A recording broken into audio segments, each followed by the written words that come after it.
So hi guys, how are you? I have a little bit of time. I'm like, well, my eyeliner is a mess. It's like coming down the side. I don't like that. But anyway, I have a little bit of time. I'm like literally, I have been on a busy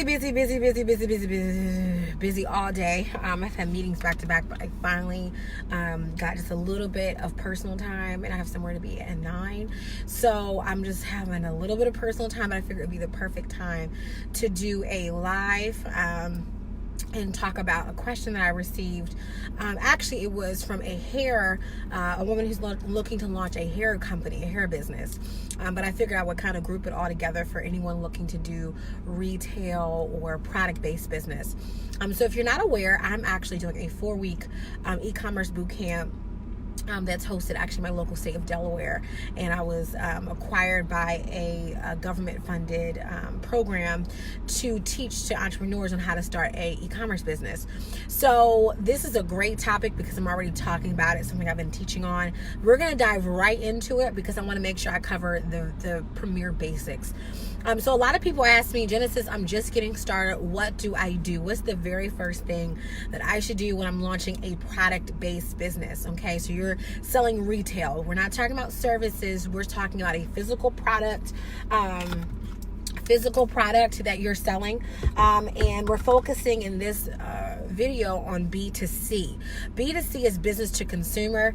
There are products, retailers who focus on B2B, which is business to business, and there are products that start out as B2C and then go to B2B, and there's some that start as B2B, go to B2C.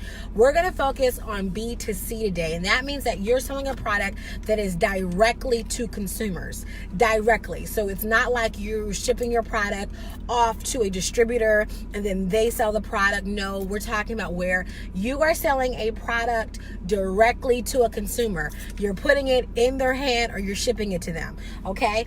I will do a different video on B2B product in retail, basically retail, but we're going to focus in this video on B2C, business to consumer. So what's the very first thing you should do? Now, if you're watching this as a replay or live, whoever's watching this live, hey Jackie, whoever's watching this live, what do you think is the very first thing you should do? This is after you've been legal. So you've got the paperwork, you're officially a business, you got your license, you got your paper you filed as LLC or whatever it is you're going to file as. What's the very first thing? Hey Angie, hey Ash, what's the very first thing do you think you should do when you open up a retail-based business, online or in person, physical? What is the very first thing you should do? I'm going to see if someone has an idea. I'm going to see if someone can think of it while I have this. It's actually Rita's, but they gave me a regular cup. I don't know why. But does anyone know what's the very first thing you should do when you get a retail-based business? I just want to see if someone, if not, I'm going to just go into it. But what's the first thing you think you should do? Hey, Tara. Or Tar. You know what? I butcher names. Listen. So I'm just going to call you Sissy. Bang. Okay, no. So this is after. And Ash, you should know this.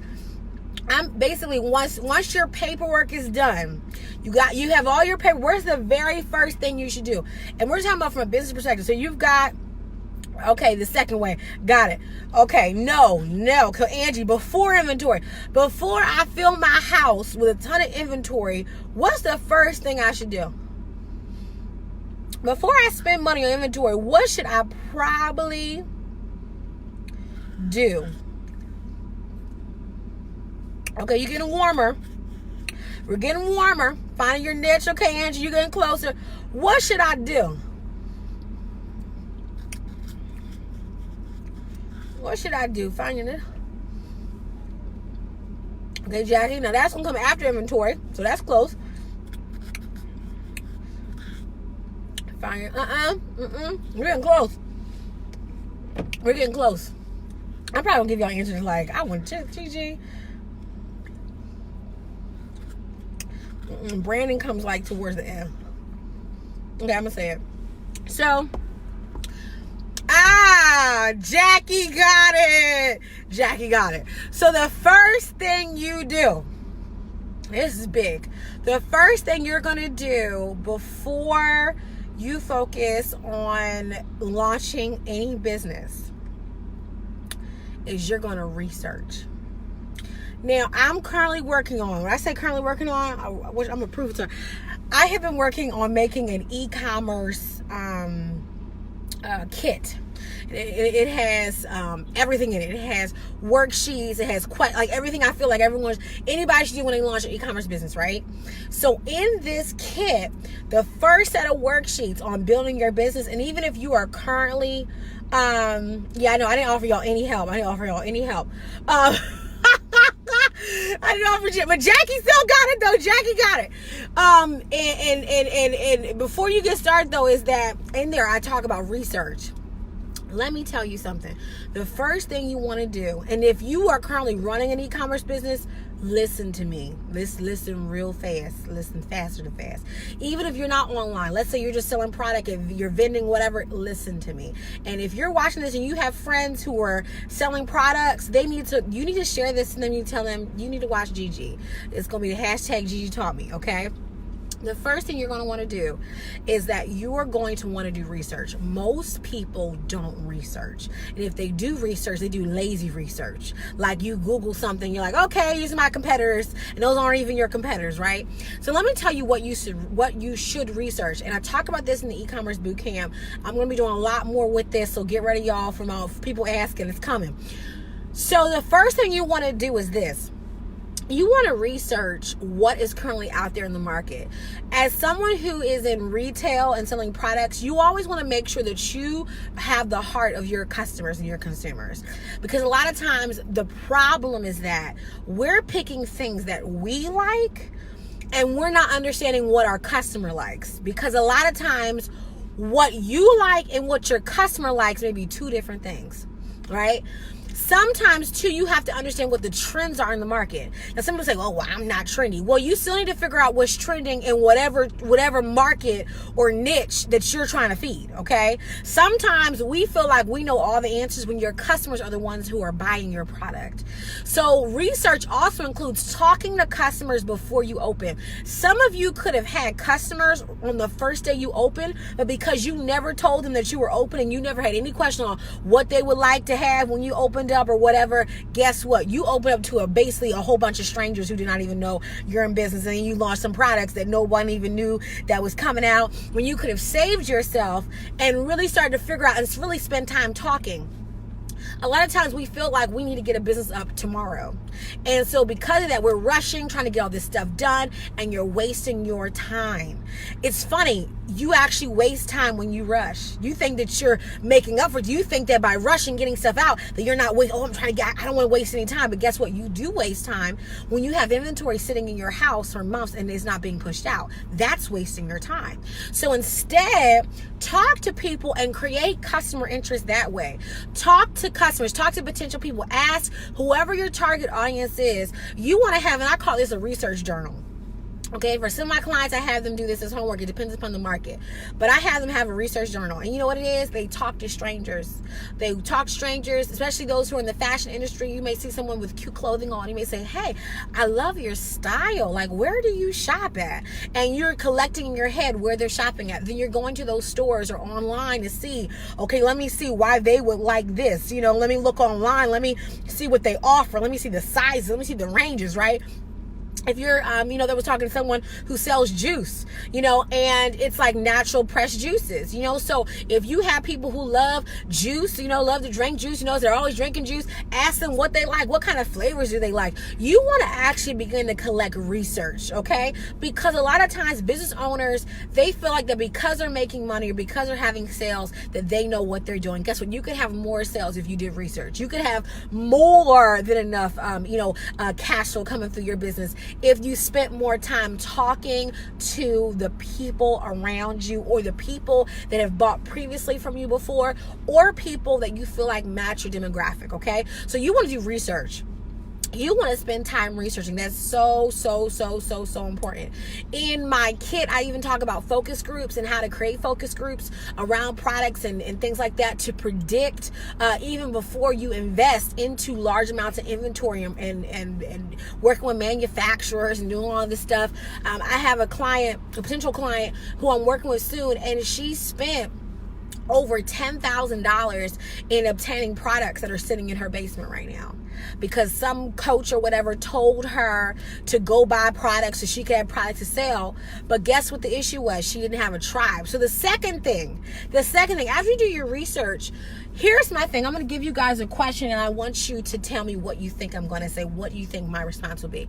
Should you buy products first and then get a tribe, or should you build a tribe and then get product? What do you think what do you think I'm going to say? What do you think I'm going to say? Do you just open up into a room of 0 people, or do you get product first, or do you get the tribe first? Which one comes first? Okay. Why should tribe come first? And if you've been hearing me teach, you should know. All of my boss builders, they should be able to run this through. And why do we build a tribe first?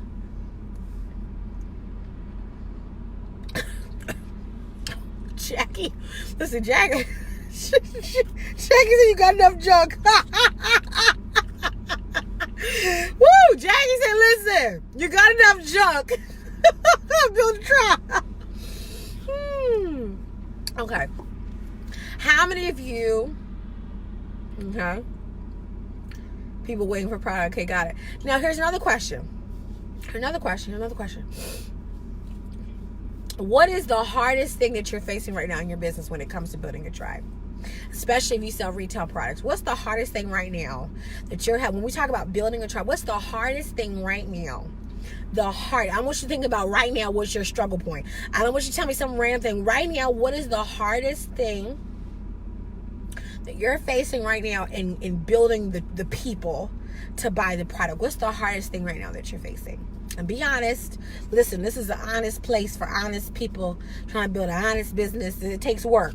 Okay, so there's nothing that you're going through that I promise you that someone else is going through. Okay, because we're on the boat trying to build great businesses. Okay, so what's something right now in building your tribe you're struggling with, especially with a physical product? So don't tell me if you're in a service-based business. Don't comment, please. We're trying to help those right now today who are in retail. What's the hardest thing right now? And pushing out a product. So when I talk about product, but a product that you're shipping, you're putting in a box, that you're selling in person. Okay, what's the hardest thing? So Jackie says getting stuff done.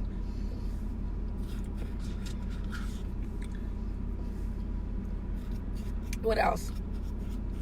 What are you currently facing right now in your retail-based business that you're struggling with when it comes to building a tribe? Because I'm about to pick a few and talk about the different strategies to focus on for this week. This week is my summit, so I'm trying to get my content out early because baby girl got a summit on Thursday. Okay, trying to figure out who to target. Now here's the thing. When it comes to, because that's something that you want to do before you do all this other stuff. When it comes to finding out who to target, it's always based on what you're selling, right? So you don't just pick a demographic, okay? You look at what you're selling, and that establishes who you sell it to, right? So and this is why in my workbook, and this kit I'm building for e-commerce based businesses, one of the things that, this is why, oh my God, and I'm also going to answer someone else's question. Someone else had a question about Facebook. I said I was going to answer, and I'm going to do it today, okay? So when you are, oh my God, I cannot wait to talk about this. I'm so excited because I just realized I said I was going to answer this question. So when you are figuring out your target demographic, it's based on knowing what your inventory is, the products you sell, right? So if I sell, perfect example, if I sell, let's look at Bauble Bar. I hope I'm saying this right. I like their jewelry.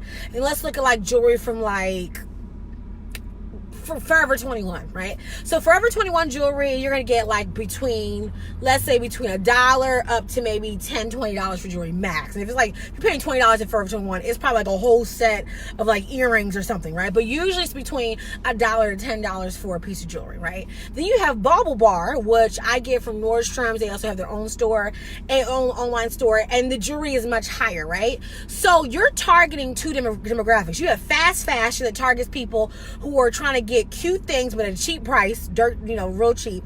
And then you have people who are willing to spend much more on jewelry. That is still, you're not paying like $100 for jewelry, but you're spending between, let's say, $20 to $70 for jewelry, right? Those are two demographics based on what? Number one, the product, the pricing, the branding. You have to understand that demographics are all, you don't pick, like, there's two ways to do it. Some people, they create a product based on a demographic. Then other people, they create a product that they want to target to a demographic. So like, for instance, like I said before, there are people who wake up in their heart and say, you know what, I want to make a product for people who are struggling, at the poverty line, right? So, they want to create, let's say, a financial kit or something, and you want to be affordable because you're appealing to a certain demographic, right? But you also have to look at unit costs. So if let's say for instance, I'm baking cupcakes and they're gourmet cupcakes and I'm selling them at like $5 a pop, that's not going to appeal to somebody who's used to getting a cupcake for 50 cents, right? So you have to first figure out, what are you selling? What is the price point?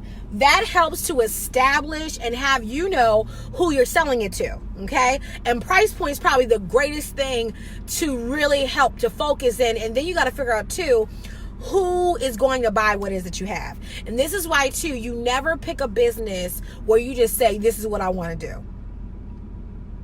The worst advice that you could ever receive from somebody is someone who will tell you, just find something to do and do it. No, that's not how that works. You need to figure out what you want to do, what you want to sell, okay? And who you're going to sell it to. And again, that's always based upon your product. You start with the product first. And a lot of times too, while you're making the product or while you're buying the product to sell, usually in your mind, you already have someone to sell it to. Now, if you don't, you may want to go back to the product and figure out what made you want to start selling it in the first place, right? Okay. So when we talk about products and building your tribe, the first thing you want to do is a why chart. And this is what I want to talk about. Now I'm building this in the kit, but we'll talk about it. I cannot wait. So your why chart is so important. It's actually one of the homework assignments I gave my class that I'm meeting with again next Tuesday. We're in week 2. I cannot wait to see them. But the why chart. When you build a tribe, you have to figure out what is your secret sauce. And your secret sauce is made up of your why chart. Okay, I'm going to explain and break this down because y'all got to do this week. Okay, do it this week. So what you're going to do is you're going to look at your products and you have to figure out what makes it a good product. Why should people buy this product, right? Because that's what's going to begin to build up a tribe. Okay, you have to give your products purpose. If you do not give your products purpose, you just have a product. And that product, the only way that product's going to fly off the shelves is that if you better pray that someone just likes the way that it looks. That's it. That's going to be your only hope. So they like how it looks. That's it. Because outside of that, you have to build a purpose for that product. When you add purpose to a product, that's when you begin to attract the tribe. People are all about, give me something more than the product. Like, for instance, wigs. Okay, why do people, this is a great example. I met someone who's in the they're in the business now. I met them where now they create synthetic wigs. So wigs are, more affordable than a human hair ones. Like this one is a synthetic wig, right? I have another one that I've been wearing for the past I would say at least 4, 5, 6 weeks maybe. And it's a human hair wig that I bought from another store. Now I got this one from my beauty supply store, actually literally maybe 1,000 feet from here where I'm at, right? So why do I keep on going back to one of these beauty supply stores that I go to physically? Because now you can go online, you can go on, but for me, I'm someone that likes to try on my wigs. Okay, I like to put it on, and sometimes I watch YouTube videos to kind of see what it look like. But I've learned as a hard experience that someone's head is not my head. Okay, so, you know, I like to physically try on. Let me tell you what else attracts me to this particular location is that the people. I love the people there, and they always seem to have what I like in stock. They like, hey, always have great inventory, right? And the thing about it is that there's going to be a ton of people who do what you do. People are going to naturally, over time, they're going to pick some favorites, and it's okay for people to have more than one favorite. Okay, I go to Chick-fil-A, but I've also been to McDonald's, and I've also been to Taco Bell, and I've also been to Moe's, and I've also been to Chipotle, right? People are going to support you, so you can't try to be focused on them, you know, you being their only person, right? But you want to focus on them being one of your favorites, and you do that by selling more than the product. So what I want you to do is I want you to take a product, and I want you to do your why chart. Give me different reasons for why someone should buy your product. Okay, why should they buy this product? Why did I buy this synthetic wig for me? For me, it was because it was voluminous and it was big hair. I'm huge into big hair.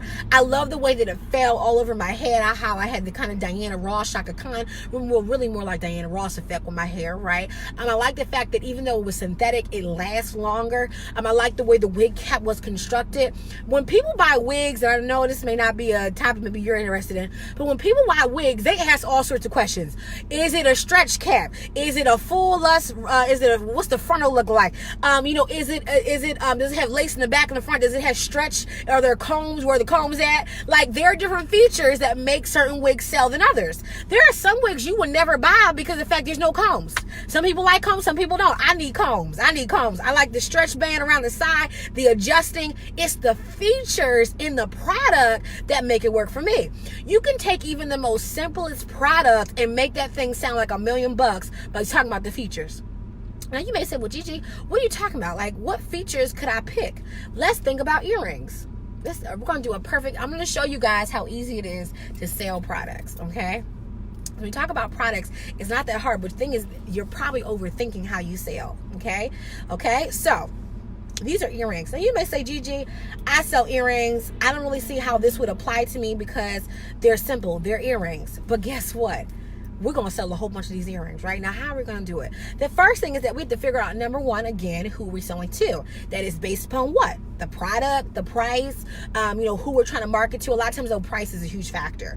So if these hoops are, let's say, $10, right? Now, these hoops are $10, then or let's say they're 15. My main competition is not going to be someone who is trying to get $1 hoops from the beauty supply store. Okay, these are $10 hoops, or these are $15 hoops. Let's say they were $20 hoops, right? I'm not focused on trying to appease somebody who buys $1 hoops because my hoops are $20. So I need to begin probably focusing on people who can afford $20 hoops, people who value hoops or earrings, okay? I probably should also think about what is my brand, right? Because here's the other thing. You pick products, especially when you're selling products, you want to think about what is your brand. For instance, and this is really big. So when you launch a jewelry store or any type of, I'm just using it as an example, any kind of store, you have to think about what is your brand about? You have to, as I teach in the e-commerce class, you have to paint a world for your products, okay? And in your world, your products exist. Remember, products can change, but the brand, the home of your business stays the same, okay? So let's say I decided to launch a business, right, that was for the career woman. It was for the millennial career woman. Let's say I wanted to launch a business that was for the woman who was 40 and up or 50 and up, right? So this is a woman who, let me focus on demographics. I'm going to pick because I'm a millennial, I'm going to pick the millennials, right? So let's say this is for the career millennial woman, okay? Woman who's on the go. She shops for her office, she shops for her career, and she shops for night, you know? So date night, you know, night with the girls, you know, traveling, right? But I want to focus, you got to pick a target. I want to pick a lifestyle that I'm going to sell to. So I'm going to pick the career woman on the go, the millennial woman on the go. And because for the millennial woman on the go, she's not just looking for fast and cheap. Now she may shop there. Remember, people can have different things they do, but I want to focus on, I want to become one of their favorites. So for me, I want to focus on this career woman who she's looking for pieces that she can use in multiple ways, right? Day and night. She's looking for pieces that she can rock at the office, and she's looking for pieces that she can take on date nights at home, right? She's probably looking for pieces, well, that aren't too much, you know, something that she can rock in the office and it won't be too loud, you know.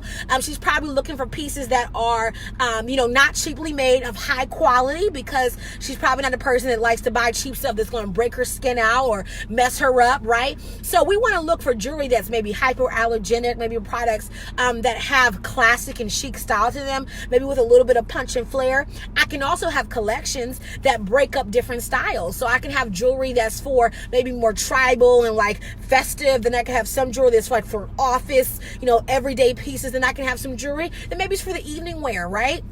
So right there, I'm beginning to kind of organize what my brand looks like. And that's what you have to do. You can't just pick product.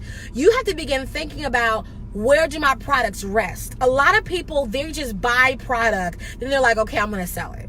But you never created a world for your products to rest in, which means that you don't have a brand and you won't create a brand. Remember, no one starts off as a brand, right? You have to remember this. Nobody starts off as a brand.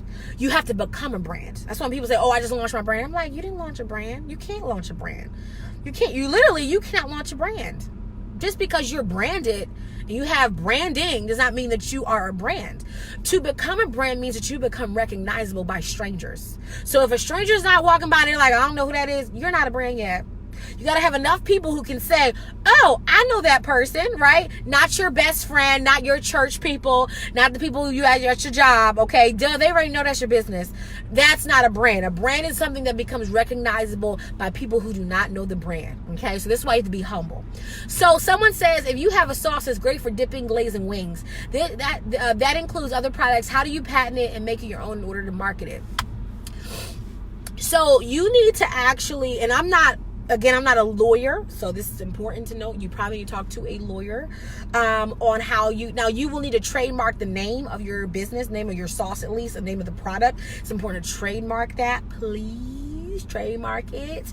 As far as patent it, I'm not that knowledgeable on food patents. So you would definitely need to talk to a lawyer about that, especially one that maybe deals with intellectual property concerning retail products, especially food industry products. But I do know that the least you need to do is trademark the product. Now let's talk about marketing the sauce, okay? So once you have that amazing sauce that you have. For anyone who's in the food business, you have two ways to go about this. Remember, you have a B2B way and a B2C way. Business to business means that you can sell your sauce to restaurants in different places for them to have your sauce in their places, in their stores, boutiques, whatever. You can also sell your sauce to like cafeterias. You can sell your sauce also. You can do distribution deals, right, where you're getting your sauce onto certain shelf spaces. Now you need to research that, because shelf space is not something that you just get. A lot of times you have to pay for shelf space. You don't just, people say, oh, I want to get my product into this or that. Well, you actually have to pay for your products to be on a shelf, right? You don't just have them sit there, they have to be on a shelf. But the great way to start is to first start in your, especially where, I don't know where you live, but at least in the surrounding, your state plus surrounding states, you want to make sure that you're doing B2B and B2C businesses. So you want to sell to your consumer as well. If you have a great place to vend, I would definitely, this is something that's really important, is one of the greatest ways to build a tribe. Oh, you're in Georgia? Oh my gosh, you're in a perfect place. You're in a perfect place. One of the best ways to build a tribe is to be loud. Okay, and this is something I want to talk about.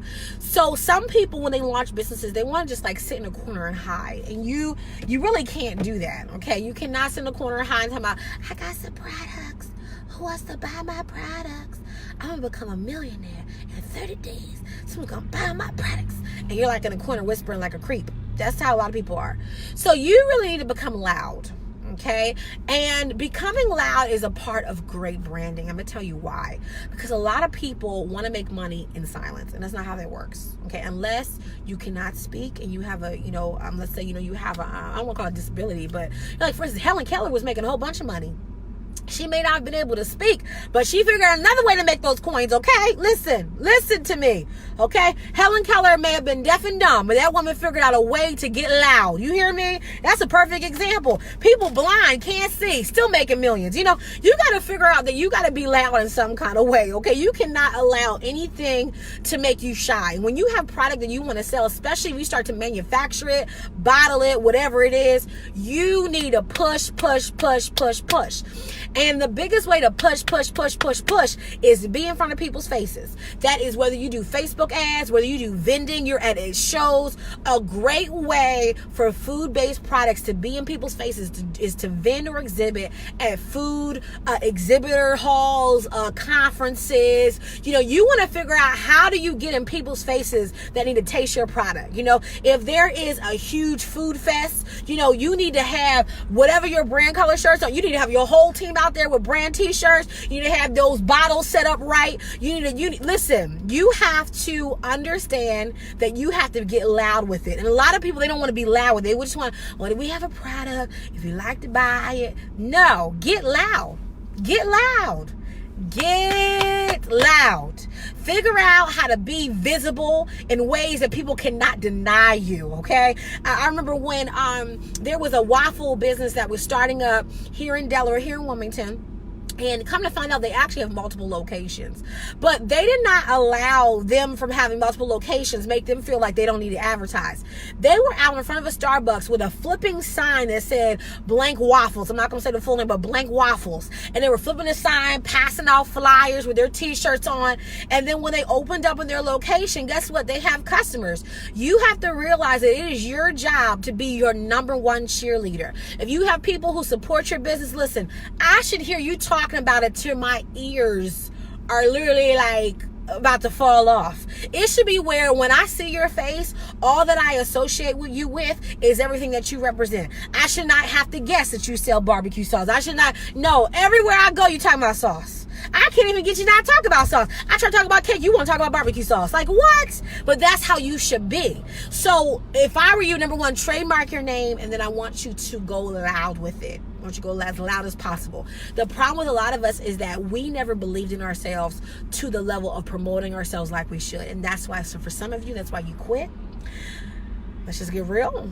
It cut deep, but it's real. Okay, that's why you quit. That's why you gave up on yourself. That's why you never hit your sales goals like you should have.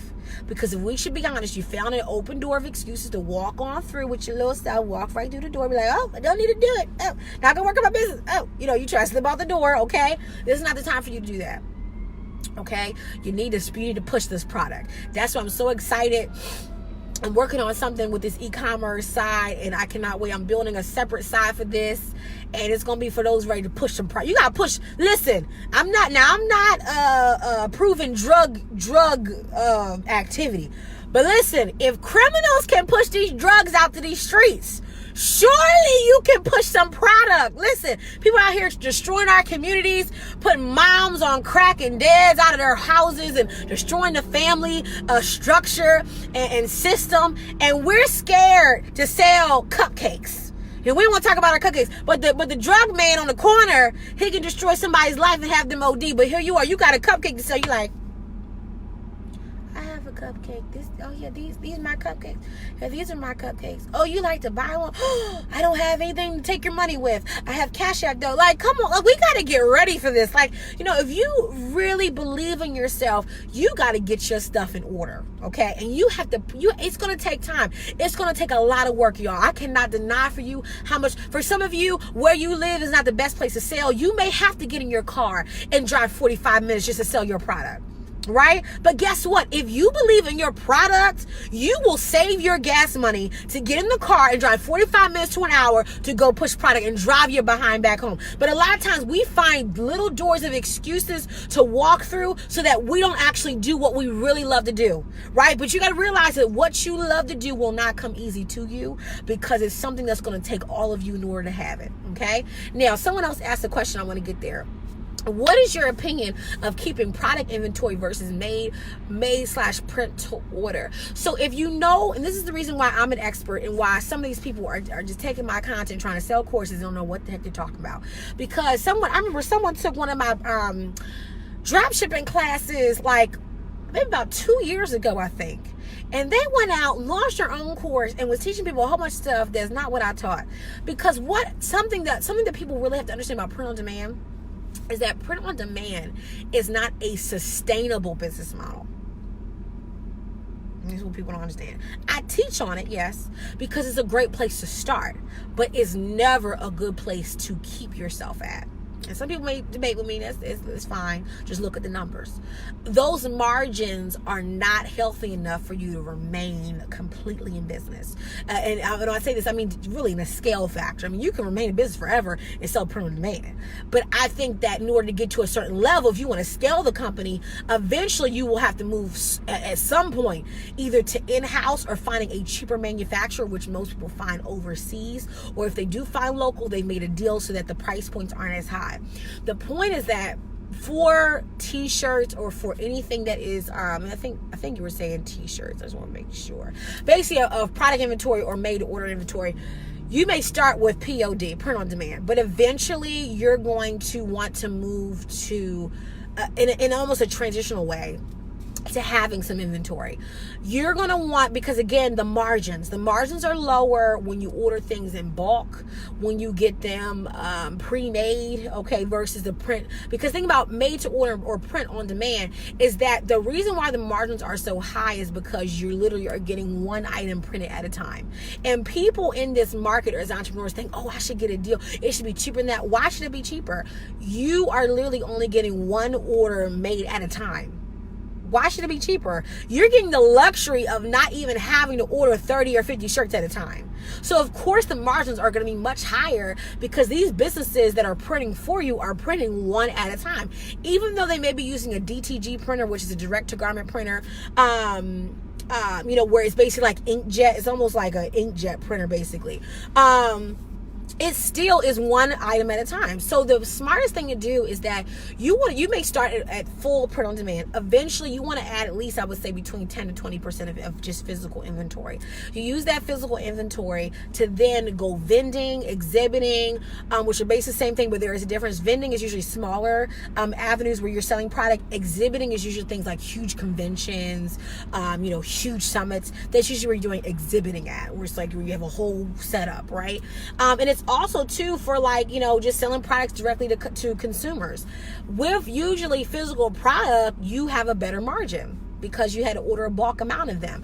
This is why I always tell people, when you first launch any kind of business, don't have a huge inventory unless you are drop shipping a lot of it. But if I were you, I would start with a few products that are versatile, like going back to hoops. Right, when we talk about the hoop business, right? Where once I figure out what kind of business I want, right? Hoops are something that someone can wear at night, at the office, right? It's a generic item, right?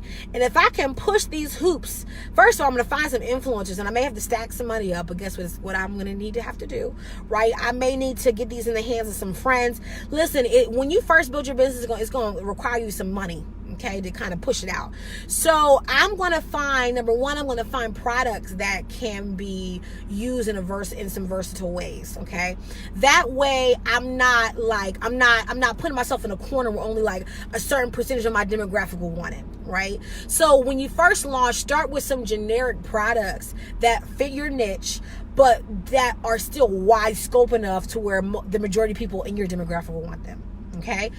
And so that way, when you do have this small amount of inventory that you did spend, like you got 30 of them, at least they're wide enough to where anybody can wear them, right? That's like, for instance, I had a person ask me about inventory. They were ordering t-shirts, and I told them, I said, get unisex.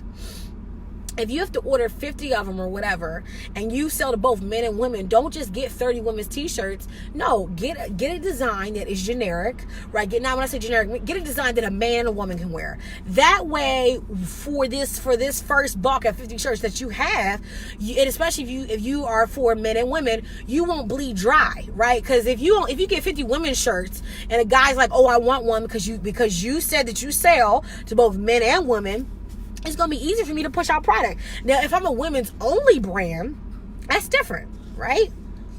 That's different. Okay. So let me show you, I'm almost done, but let me show you guys about the why that we're talking about. So when we talk about the why, right? Remember, why should people buy these hoops? Now, if you're watching this, help me out. Let's build a why list for hoops. What are some features that you can give me? I'm going to give you the demographic, I'm going to give you the focus. Remember, we're focusing on Did this guy hits my car, I'm going to scream.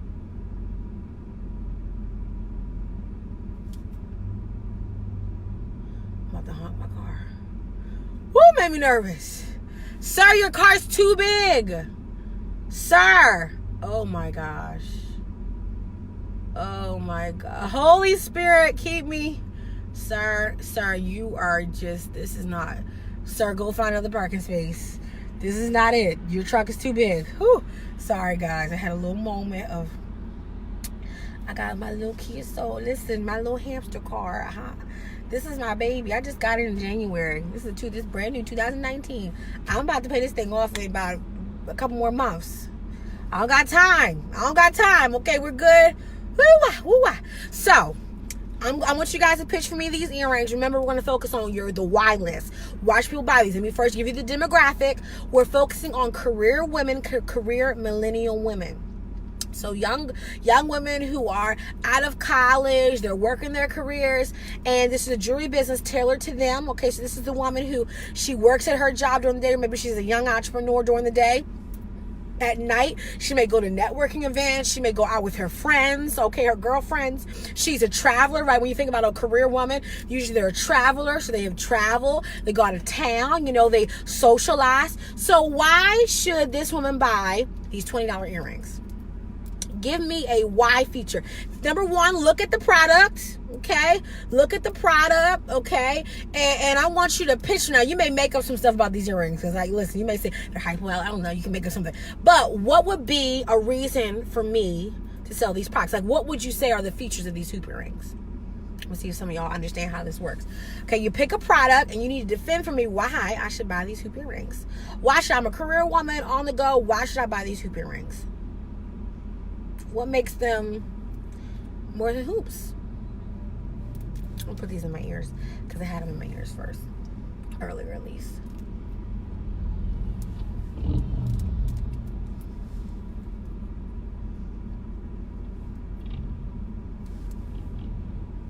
Let's see if anyone has to go before I go. Y'all watching, but are you saying something? You're watching me, but are you saying something? You're not saying something.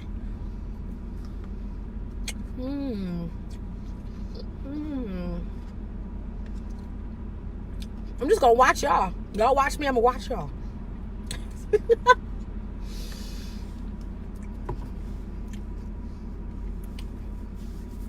We're just gonna keep on watching each other till somebody says something, because I'm waiting on y'all.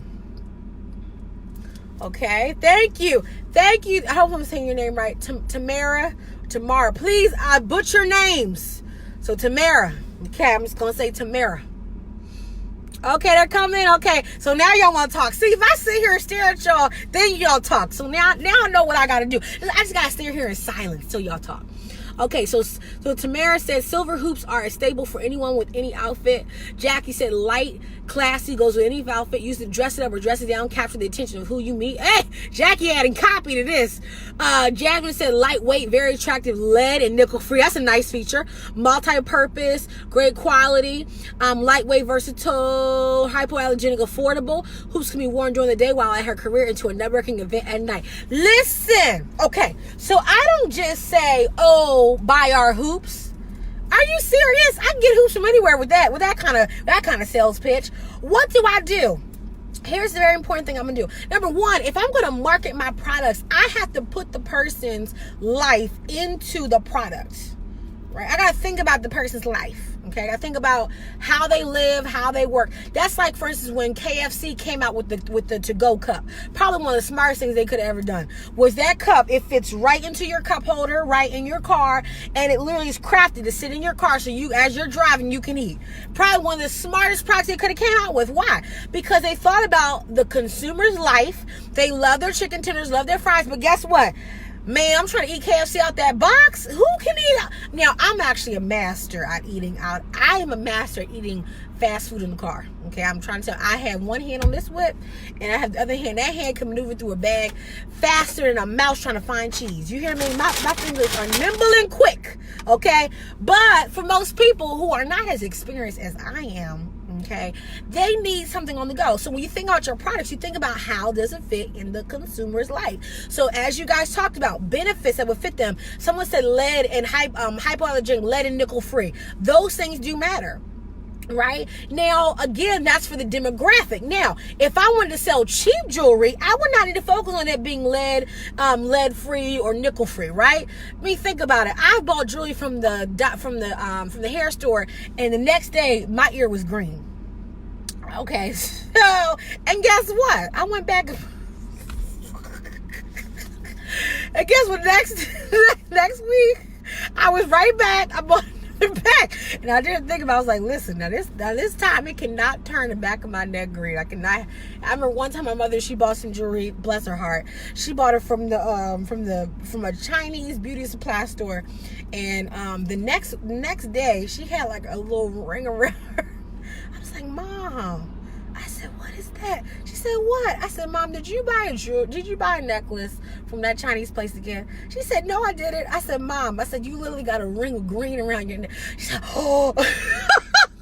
She left the necklace on, first of all, overnight. You never do that with cheap jewelry. But again, my point is that, people, they have different reasons for why they buy the jewelry. So now, if I was selling cheap jewelry, right, what would I focus on? So let's do this again. Let's pick something else and we'll be done, okay? I'm just making sure you guys are getting the hang of this.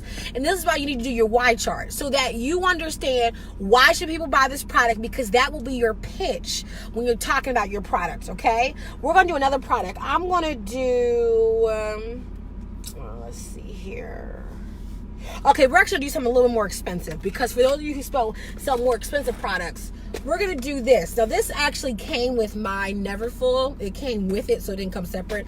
But so I'm sure maybe they sell this separately. I don't know. It came with the thing. But this is a Louis Vuitton pouch lid, or whatever you call it. It came with my Neverfull. But we're going to act like this is a cheaper product. Well, not cheaper, but let's say this thing costs, let's say $300, okay? Now I'm going to go over the features and go some of the features, okay? So you guys kind of get a little bit of help today. So it does have a pocket. It has a whole bunch of receipts, but it has two sides to it. It has the pocket on this side that has 105 receipts. Then it has another pocket over here. Another feature that it does is it has, in my Neverfull, it has this thing that attaches to my purse so I can hook it. It's like a little hook thing that you can do, okay? So it is leather. Of course, it's Louis Vuitton leather. I don't know how you beat that. So how would you sell this? So again, let's just say it costs $300. Again, I don't know how much it costs because it came with the purse. But how would you sell a more expensive product? So this is, of course, this came with the purse, so it's for women. But how would you sell this? What would be your why list? Okay, what would be your why? So we're going to take a more expensive product. So let's say, some of you sell like $300, $500 wigs, or you sell, $500 extensions or whatever, or maybe you sell, $600 body services. How do you pitch a more expensive product? It's the same way, but what features are we going to, what is our why list with this one? I'm going to give you guys some time. Okay. Good. So y'all are getting better being descriptive. We may have to do more of these exercises. Y'all getting better being descriptive. This is the product, by the way. Okay, so how are we pitching this? How are you pitching it? Shayla said handmade, imported, authentic leather clutch. Man, those are some nice words. Listen, man, to copy and paste that, put that on a website. Okay, what else? Give me too some background on how you would pitch this to a person, of it fitting into their everyday life. That's what I also want to hear. I want to hear lifestyle in these descriptions.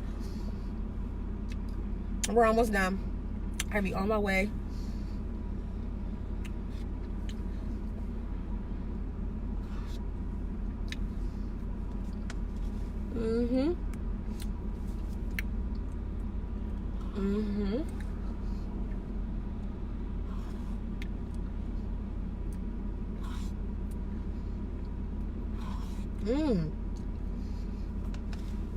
Now, the sound I'm making, guys, are about your comments, not even though the water ice is good. Jasmine, good. Okay, I'm gonna get this name wrong. Is it Dredrick? Lord knows I'm a butcher. Is it Dredrick? Lord, let me be right, because I just butchered someone's name again on live. Okay, so when you look at a product, you're going to build out your why chart, right? And some of the things that we're talking about, these are the things you have to think about. So in my e-commerce worksheets I'm working on, it's going to give you guys your why chart. Okay, I got it right. So it's going to give you guys your why chart. And you have to get used to not just looking at a product as a product. A product must have a purpose. It must fit into a lifestyle. Remember this. We place products into a what? Into a world. Remember, products may change, but the world or the brand that we build does not. It stays the same. Right?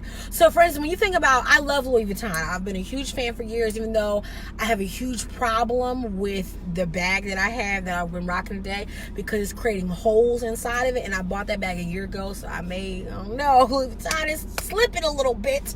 But when you think about Louis Vuitton, they've been in business for decades. They built a brand. When you build the brand, the products inside change. They've had tons of different bags, different clothing, all that kind of stuff. It's changed over the years. But because they built a world, right? When people step into that world, they're loving products, not just because of the fact that it's a product, but because it's Louis Vuitton. Right? And some people, it's funny because people say all the time, oh, we live in a materialistic world. Let me tell you guys something. We live in a world that's built on business. It's built on people buying different things, buying different brands. You are going to want to build a world first. If I look at your business and you have not built a world, and we're talking about in a retail, again, we're not focusing on B2B, we're focusing on B2C, we're focusing on building a world for the consumer. You must build a world first. Build the world, then build the products, okay? That's where branding is important. A lot of people say, oh, I got a brand. No, you don't have a brand if I'm not stepping into a world. Okay, I gotta step into a world. What does your world look like?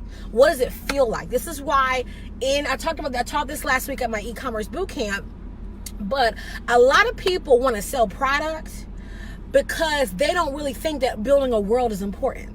Because building brands, even 10 years ago, was a whole different situation than it is today, because people are now just launching stuff like crazy, and of course they're failing. Okay, but you have to think about, how do I build? What does my world look like?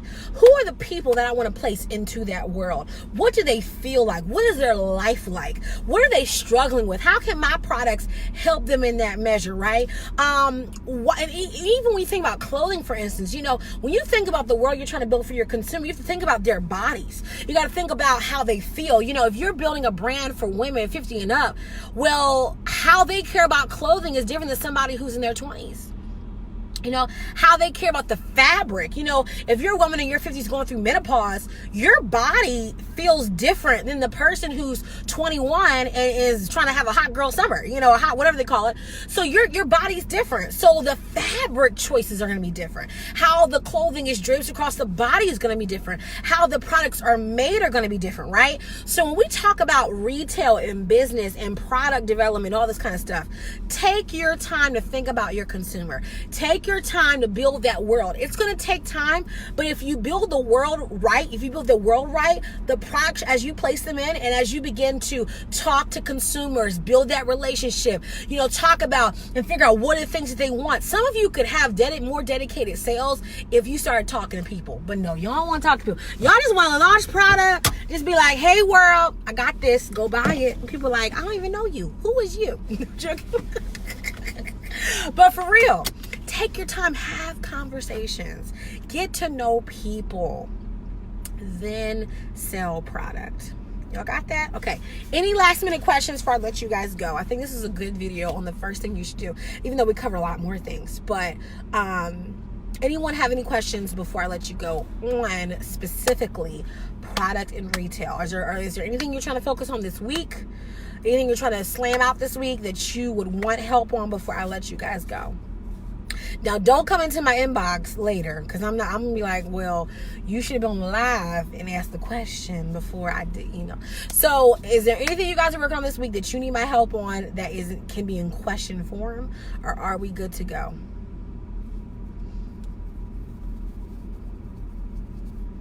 I'm going to give you some time, just in case. So, someone might be typing something. So, I don't know. Yeah, get to know the people, then you sell the product. Because that's how you really understand what people's pain points are, and really understand, why does my product actually solve a need? People think that some products that are just flying off the shelves don't solve a need, but let me tell you something. Products that are flying off the shelves are solving something. They're solving something. It may be the most simplest thing, but it is solving something, because that's why people are buying it. We may think it's artificial. We may think the reason why people are buying it is fake. Even the fakest people have, guess what? Fake need. They got some kind of need that somebody's solving, okay? Anyway, I don't see any questions, so I'm going to let you guys go.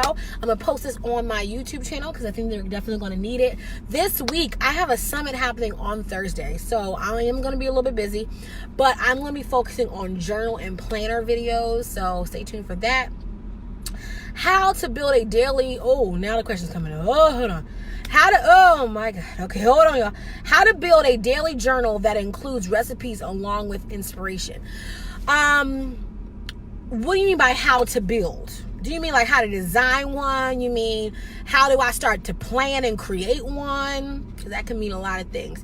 If so, you need to go to, have you watched my the really popular Starting a Journal Business?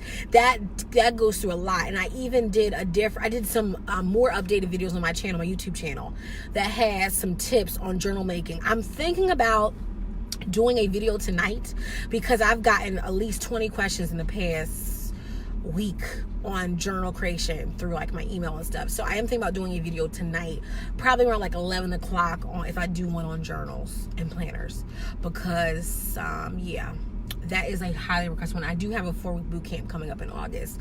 It is $397, and it's an online boot camp. There's 20 seats total, and it's an online 4-week boot camp on launching your journal and planner business. I do not suggest it for people who are like just playing around with an idea. You got to have one you're really trying to create, and something that you're trying to push out, just like we talked about. But I'm thinking about doing a video tonight on creating journals. So let's see. Look at Shayla come in with the details. Okay. Yeah, definitely go. My YouTube channel, I have a video over there that has like 40,000 people, 40,000 views or whatever.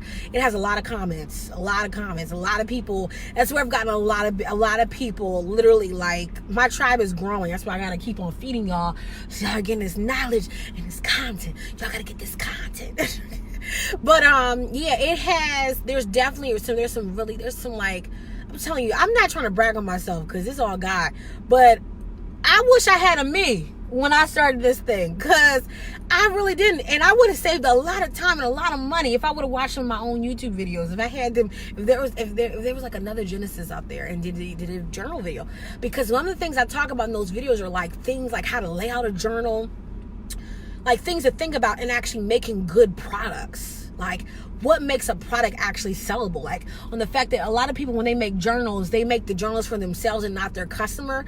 And the customer does not have enough space in the way that the journal is designed to even have the functionality of a journal and planner. Like, journals and planners are not made for like just a little bit of writing. They're made for dumping people's minds onto. So when you create and design a journal and planner, it's really about creating great, well-designed blank spaces and making the flow help the user be organized and how they're using the journal. You know, your job is to make a product that makes their lives better. And so that means that the way that the product is designed has to be designed to make their lives better, not more confusing. That's why when like journals have like 30 features, you're not adding peace to their life. You're now making them a stressed out planner. So these are the things. You definitely want to go to my YouTube channel. Just type in Genesis Dorsey and all of my content will come up. Okay, guys, I'll see you guys later. I'm going to think about doing it at 11 o'clock on the video tonight. If I don't do it, then it will come later this week. Okay, bye guys. See you later.